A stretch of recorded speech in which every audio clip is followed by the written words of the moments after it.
Hello friends, welcome to डागी teach channel. आज इस वीडियो में हम बीएसटीसी सेकेंड ईयर का प्रीवियस ईयर पेपर सॉल्व करने जा रहे हैं। 2019 का ये पेपर है जो आपको आपके एग्जाम में जो है प्रश्न पत्र को समझने में हेल्प करेगा। चलिए स्टार्ट करते हैं वीडियो को। Let's get started. इसमें आपके पास 3 आवर्स यानी 3 घंटे का समय रहेगा और 60 नंबर का ये जो पूरा पेपर है 23 क्वेश्चन आपको इसमें देखने को मिलेंगे। चलिए देखते हैं पहले क्वेश्चन को। पहला क्वेश्चन है आपकी, choose the correct option for each of the following question, यानी कि सभी क्वेश्चंस के लिए आपको एक ऑप्शन चूज करना है। यानी ऑब्जेक्टिव टाइप क्वेश्चंस हैं। 7 प्रश्न हैं आपके और 7 ही नंबर के हैं। चलिए देखते हैं पहला प्रश्न। The comprehension on a given place of text involves, यानी कि दिए गए जो टेक्स्ट है उसमें कम्प्रीहेंशन कौन कौन से कम्प्रीहेंशन जो है वो इन्वॉल्व है, शामिल है। ग्लोबल कॉम्प्रीहेंशन, लोकल कॉम्प्रीहेंशन और रेफरेंशियल कॉम्प्रीहेंशन। और डी जो है आपके ऑल ऑफ द अबव। तो यहाँ पे सही ऑप्शन आपके होगा D, all of the above. Next second question है हमारा, एक्सचेंज और ऑफ इंफॉर्मेशन और आइडियाज इज कॉल्ड, यानी कि सूचनाओं और विचारों का आदान प्रदान क्या कहलाता है। ये हमारा फर्स्ट ही चैप्टर है जो हमने पढ़ा था। तो ये क्या कहलाता है, कम्युनिकेशन। मैंने आपको कहा था इसकी डेफिनेशन हर बार आती है, आपको याद करनी है। चलिए देखते हैं तीसरे क्वेश्चन को। A written composition in prose on a special topic is called, यानी कि एक लिखित कॉम्पोजिशन यानी कि रचना जो है आपकी गद्य में जो किसी विशेष टॉपिक पर, विशेष विषय पर लिखी जाती है उसको हम क्या कहते हैं।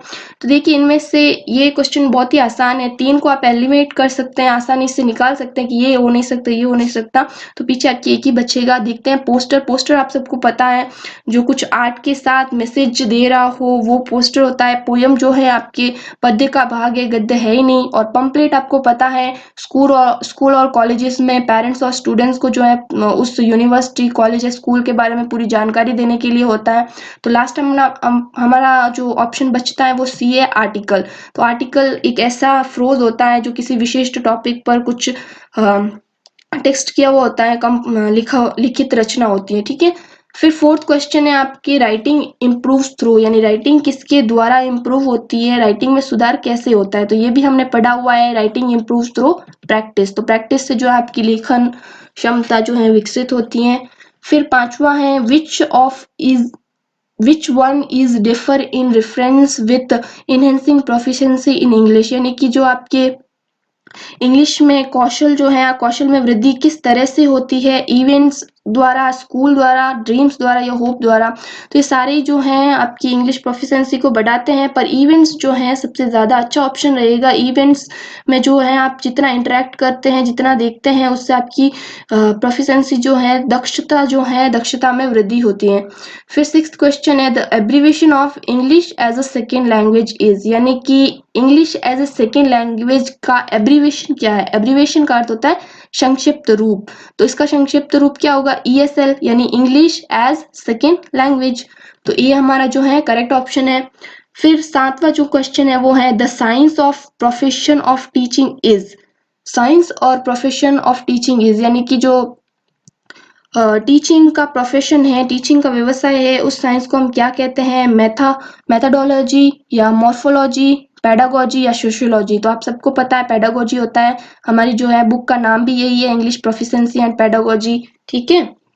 फिर है very short answer type question जिसकी वर्ड लिमिट 20 है और 2 नंबर का ये आपके प्रश्न रहेगा। ठीक है।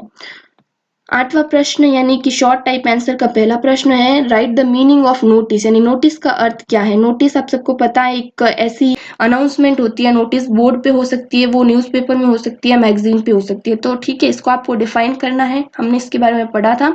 फिर एक्सप्लेन द स्ट्रेस, स्ट्रेस का अर्थ बताइए। स्ट्रेस का अर्थ आपको पता है, आप जब किसी टेक्स्ट को पढ़ते हैं तो इसमें कितना आप यति, गति, बल आदि पर ध्यान देते हैं। तो बलाघात जो होता है, यानी किसी वर्ड पर कितना आप जोर दे रहे हैं, उसको स्ट्रेस कहते हैं, उसको डिफाइन करना है, एक्सप्लेन करना है। फिर 10th क्वेश्चन है, write the size of picture cards. Pictures card जो है वो TLM का हिस्सा है, यानी टीचिंग लर्निंग मटेरियल का हिस्सा है।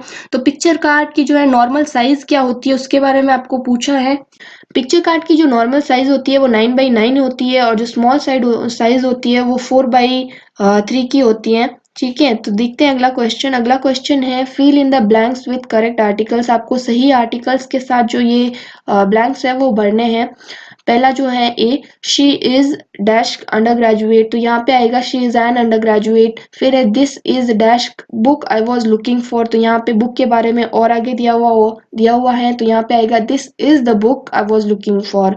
फिर नेक्स्ट है not dash single boy attend the class, तो यहाँ पे आएगा not a single boy attended the class.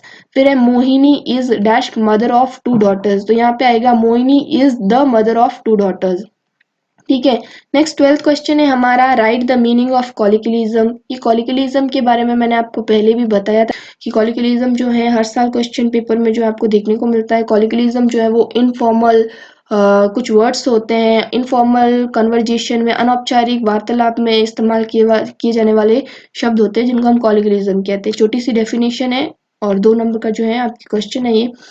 फिर है एक्सप्लेन राइटिंग स्किल, यानी कि आपको लेखन कौशल को एक्सप्लेन करना है।